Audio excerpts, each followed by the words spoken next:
wanted to tell you a little bit about my day yesterday. Tony invited me to a funeral of an elder out at the reserve. And I have never been to Morley in my entire life. In fact, I thought it was on the other side of the road. So it's a good thing I had a GPS. I'm like, don't know. And what a beautiful place. What a beautiful land where Morley is. And I did see McDougall United that was burned down, and it's so tragic, so tragic. For me, I didn't stay for the whole funeral because, whereas here it's like an hour, we're done, we eat, right? The service there went on for many hours, and I can't sit that long anymore, but the most moving part for me was when the processional of the body came into the space and there were drummers drumming and singing in a way that hit my soul, the core of me. And it was really moving.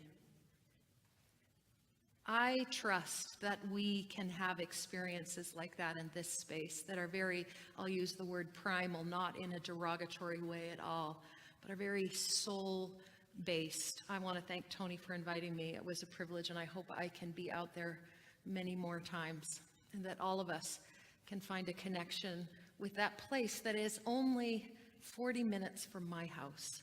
Hard to believe. So it's Stampede week in the city. That Stampede always reminds me of our history. Because for 2 weeks every summer you put on your denim. See, this is the first time you've seen me in jeans in church, right? And your cowboy hat if you have one, I don't. Your boots, if you made that investment. I did a long time ago, but they're very uncomfortable, so I never wear them. And you kind of ritualize the whole history of settlement on these prairies. And so we remember those who came and they opened up the cattle ranches, and we remember those poor souls from all over Europe who took their quarter section and built a homestead here. They came from all over looking for a better life, a place to farm, a country where peace was attainable, and it seemed like everything was possible. My ancestors came to Alberta in the early days of its becoming a province. Their lives were testaments to faith, to stepping out, to believing in a promised land. My great-grandfather on my father's side was Olaf Karbel, and he was born in Sweden in 1872. He was the eldest of 4 boys who lost their mother at an early age, and his father remarried when he was about 12, and so the story is that his stepmother didn't like him. And she wanted to have more children, they couldn't afford them all, so he was put on a boat alone and sent to work for a farmer in North Dakota. He thought when he left he would be caring for the chickens and helping with the livestock, but he was put to work plowing the fields and driving the oxen. And I guess you can imagine a young boy of 13 had a tough time controlling that team, because the story is that at the first opportunity, the oxen would head for the slough and he couldn't get them back to the fields for anything, and this left him in tears. It was a tough life, and for him, a lonely life. And so when he turned 17, he told the farmer, who had imagined that he owned Olaf, considering he'd kept him all those years, he told him he was leaving, and he went to work on a threshing crew where he met my great-grandmother, Amelia Rood, who was their cook.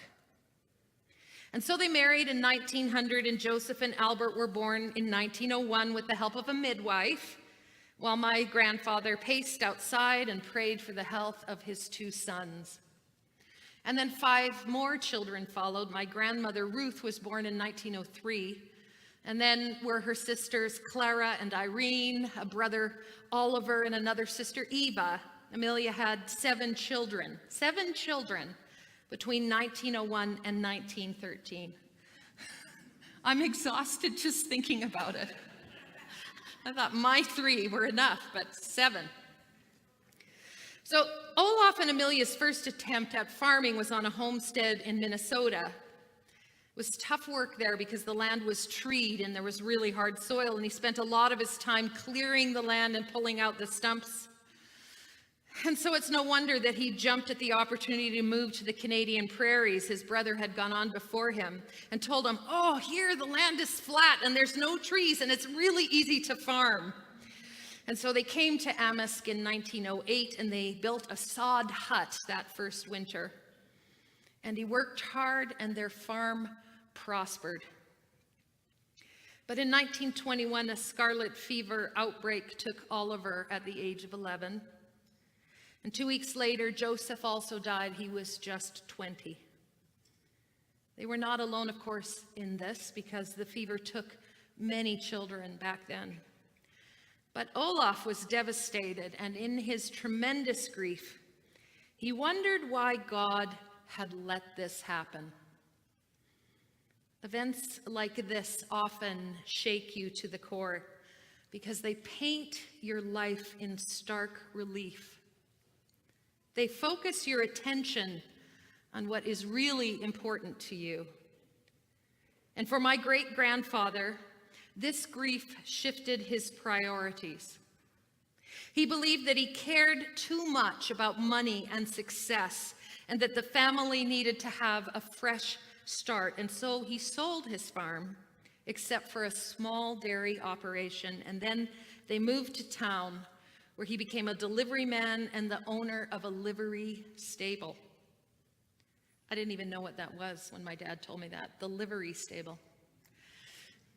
Something to do with horses, right? In the 30s, some ministers from around Anquist, where they lived, traveled to Azusa Street in Los Angeles. We talked about that on Pentecost Day, about the Pentecostal movement. This was where the modern Pentecostal awakening had begun in 1906. Originally, this was, if you remember, an African-American movement among the Black church, but that Azusa Street awakening crossed cultural lines, and it spread across the continent through these itinerant preachers who held revival meetings under huge tents all over the continent. These ministers brought back to Anquist this fervor that really captured Olaf's heart and soul, and from then on, building a church, building a faith community and a house of worship was his priority. And so he supported these traveling evangelists that would come to town, and he built a local and independent congregation with a Pentecostal flavor, and his faith became the center of his life. And so when I think about the sweep of his life, I hear the echoes of the Abraham story. We just got a snippet of it today, but God appeared to Abraham years and years before and said, "I'm going to make a great nation of you." And Abraham's like, "Yeah, I don't think so. Sarah never has a child." And he's like, "Well, maybe I'll, take Hagar, the slave, as a kind of concubine, and I'll have a son through her." And yep, he had Ishmael. And then God comes again and says, "No, I know Ishmael's okay. He's going to be great. But you're going to have a child." And who can believe that? Who can believe when you're well into your senior years that you would be blessed in that way? And who would want to? Right, Donna? Who would want to? No. I agree with you. And then the child is born, and lo and behold, Sarah gets jealous of Hagar and Ishmael and says, "You got to get rid of her." I mean, these are the stories, and there's war, and they move, and people die. These stories are just rich with life, as my grandfathers were. Through all the ups and downs, the struggles, the accomplishments, the joy, and the grief, my great-grandfather's story is laced with faith. Because he believed that God was directing him, that the covenant he made with God would govern his steps. And I imagine his story is much like your ancestors, because they probably came and broke this land and suffered tragedies and were helpless at the vagaries of drought and soil erosion that tested their strength. Because faith, as it has been settled, is at the core of these prairies. The farmers who populated this region believed the promise of better days, believed that their hard work would build a foundation for their children and their children's children, and they believed that the freedoms provided by this country would keep them safe. They believed that if they pulled together and supported each other, they could make it work. They believed that their faith in God was central to who they were and how they formed these communities. I know when I was in Oyen, it seemed like every town had a store at one time. Most of them have closed. They had a school and they had a church. More than one church for little towns of 100 people.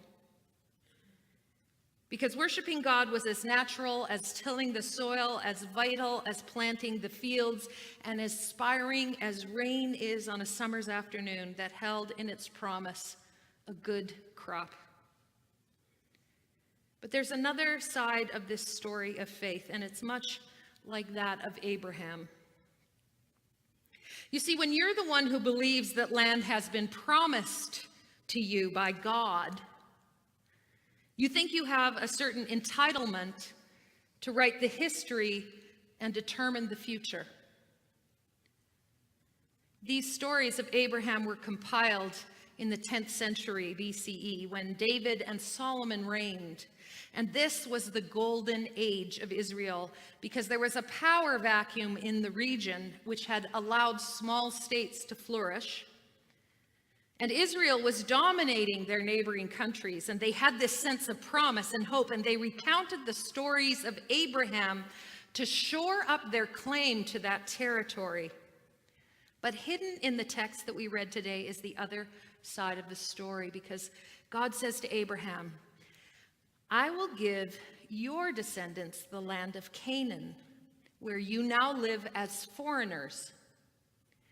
And I will place all of Canaan in your hands to be yours forever. The early founders of Canada and the U.S. believed that this North America was like Canaan.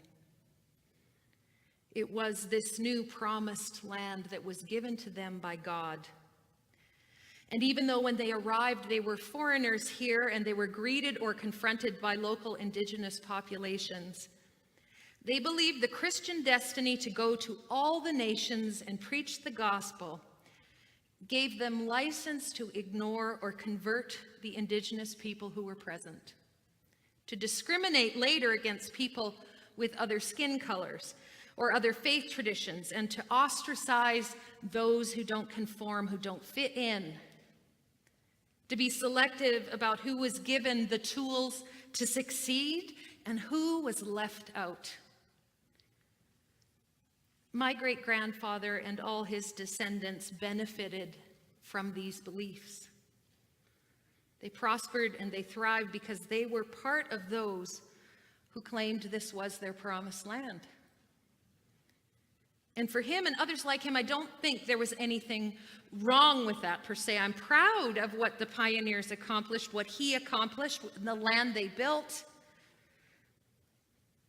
Canada, in many ways, is a wonderful country in which to live, and we have expanded that notion of the promised land and welcomed the stranger in our midst and try to build a society where all are welcome. But just as in the story of Abraham, there were Canaanites who were already living in this land, who had homes and families and means of living, who were conquered and contained by Joshua and his army.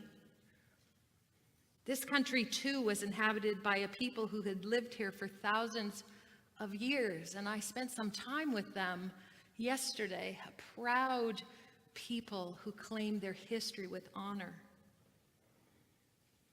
The promise for the European conqueror became the painful destiny of our indigenous brothers and sisters. So we can't read these biblical texts without considering who wins and who loses. The Canaanites are all but erased from these scriptures, but their lives mattered. So we got to ask ourselves when we have these stories, what do we do with this text? Is it possible that the ones who told the stories of Abraham got it wrong? that in their zeal for their nation, they co-opted God. I wonder this because I have seen the Jesus of the Gospels. And Jesus proclaims that the promises of God are not exclusionary. The promises of God do not require oppression to succeed. The promises of God are made in expansive love. So with that in mind, is it possible that God's promise to Abraham was a land of plenty where he could live in peace and harmony with those pesky Canaanites? Maybe God's promise was that there is enough.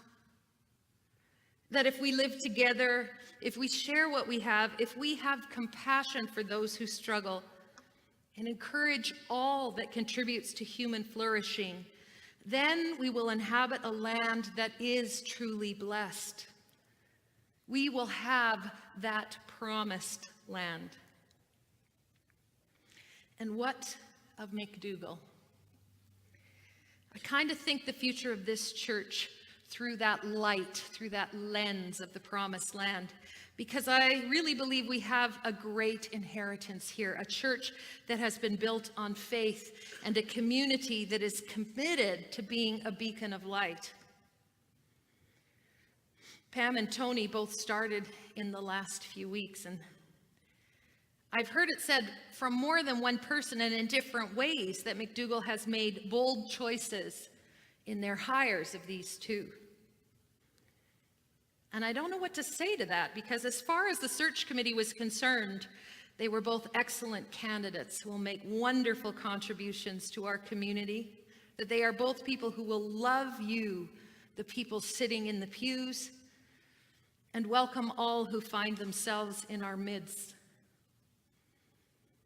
But I know that Pam and Tony aren't typical for most United churches in Calgary. So in that sense, we have instantly made a statement about who we are and who we welcome and what we hope to be. But being bold can frighten some people. Being bold makes people nervous. Whenever someone says to me after I preach that I've been bold, I start to get nervous because I wonder who I've alienated, or who might have reacted to a statement, or who felt accused or diminished, and who might have been relieved. And I imagine this sermon will have some of that in it too. So feel free to come up to me and say, "That was bold, Joanne. Here's your pink slip."